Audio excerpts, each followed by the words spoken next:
hundreds of millions of dollars that could then be reinvested into non-mandatory programs to help alter the negative life trajectories that far too many of these young people travel. Give young adults access, as was proposed by Judge Lippman for 16 and 17-year-olds, for adjustment opportunities that help to keep them entirely out of the formal court processing system. My department currently adjusts or diverts more than 1/3 of all arrested juveniles whose cases we assess, and we assess them all. And 90% of those diverted successfully complete their adjustment period. Replicating that kind of outcome for young adults would not only help them avoid the stigma and negative impacts of formal court processing, but it would provide much needed respite to an overburdened court system. In the Supreme Court's Roper v. Simmons decision, the majority wrote that the reality that juveniles still struggle to define their identity means it is less supportable to conclude that even a heinous crime committed by a juvenile is evidence of irretrievably depraved character. They noted that, quote, their irresponsible conduct is not as morally reprehensible as that of an adult, and that their conduct is further mitigated by their relative lack of control over their immediate surroundings. In its landmark death penalty decision, the court looked to international and U.S. norms and evolving standards of decency and new research in developmental psychology and neurology to inform its decision. Each of the court's findings, I would argue, applies, albeit to a lesser degree, to young adults entangled in an ineffective and developmentally inappropriate adult justice system. So while we rightly fight for the age of juvenile court jurisdiction to extend to 18, we should keep our eyes on the larger prize, creating a developmentally appropriate system for young adults who make up a much larger portion of those incarcerated in America and whose outcomes, racial disparities, and financial costs will continue to be abysmal unless they're addressed in a serious and effective manner. Thank you.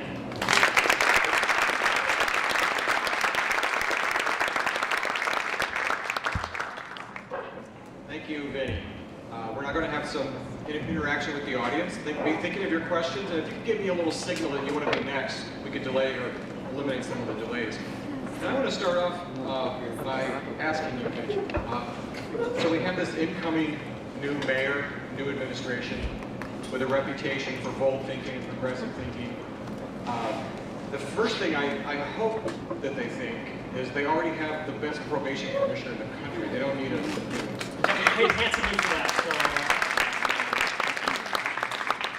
But other than that, most people talk about raising the age as a state issue. Are there things that a city could do? You just laid out an agenda. Are there things that you think the new mayor, the new administration should do early on to promote your agenda? You know, I think that there are a lot of local things that can be done that actually kind of have a profound impact. And I'm not saying this to argue against legislation. I think people are right. There's a window of opportunity right now to raise the age, and they should be going full bore for it. That having been said, I mean, you know, you look at the Rockefeller drug law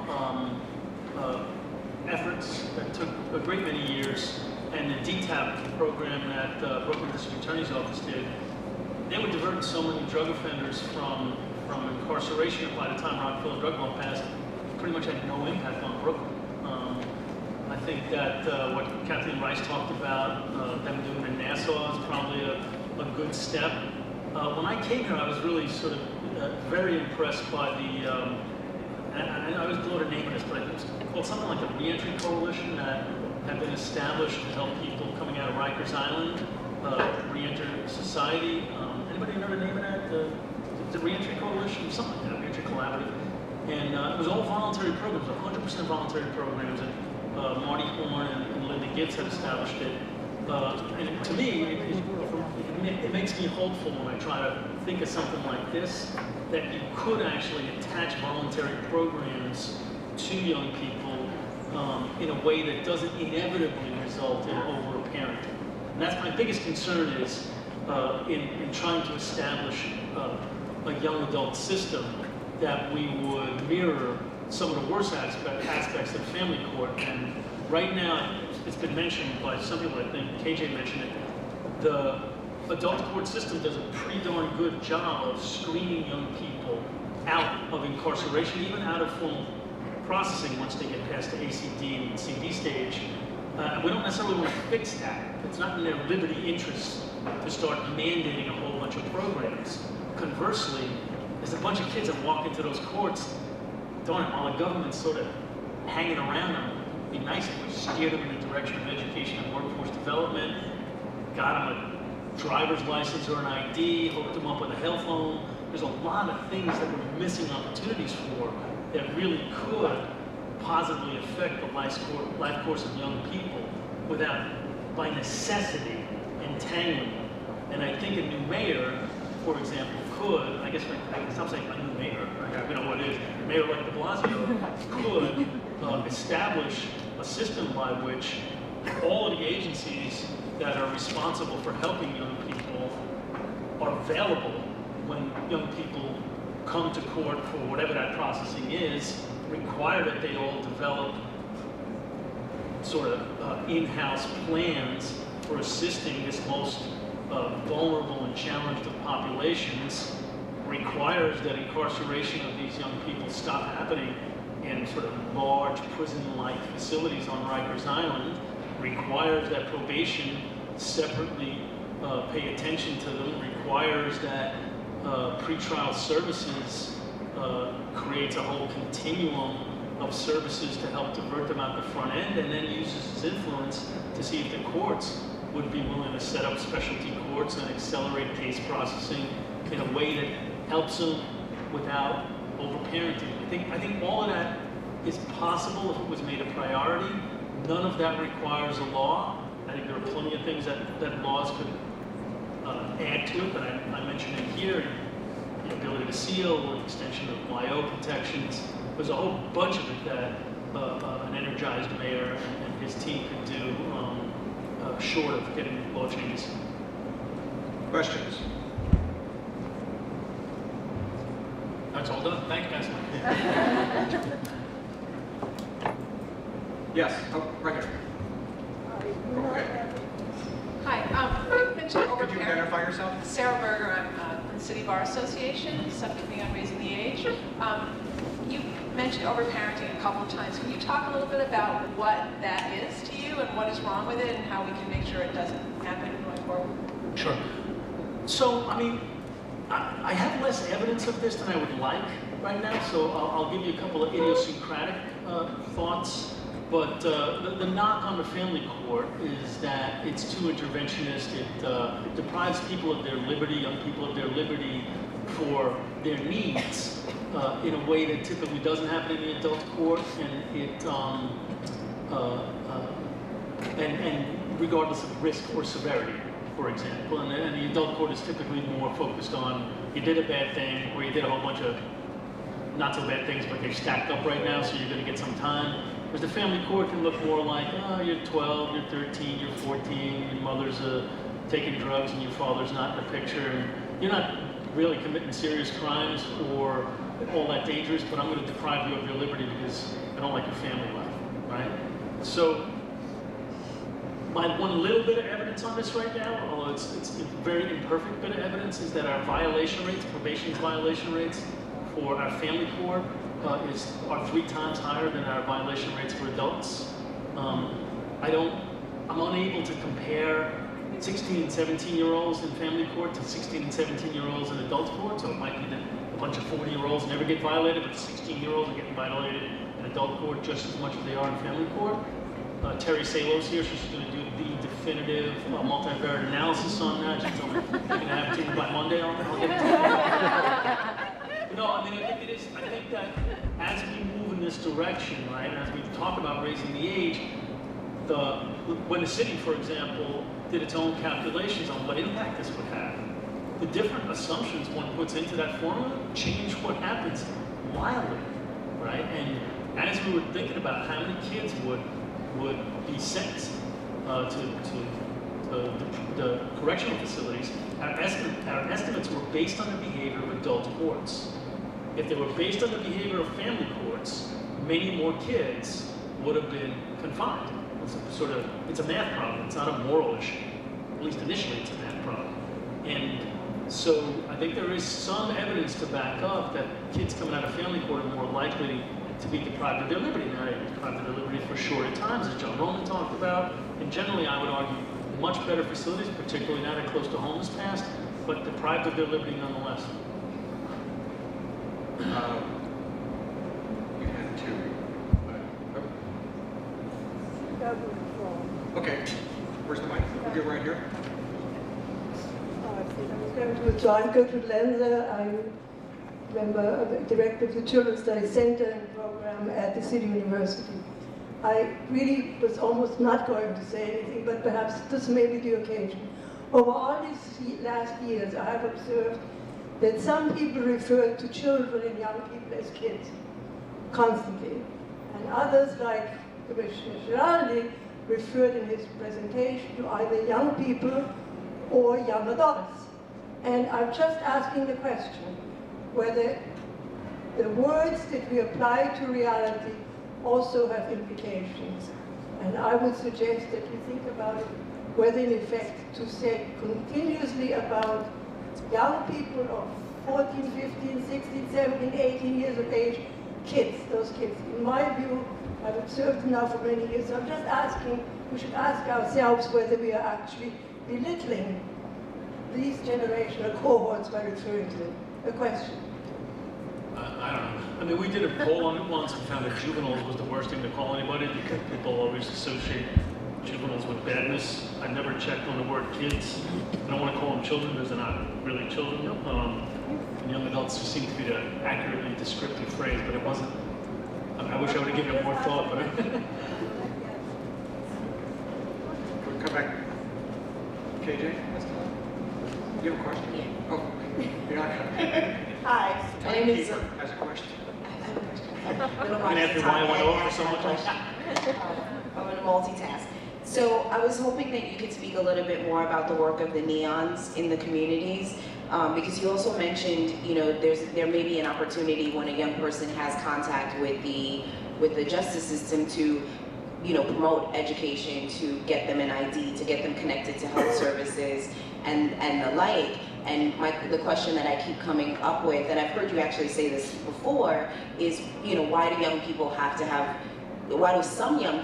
to have access, you know, experience with the criminal justice system in order to get those services?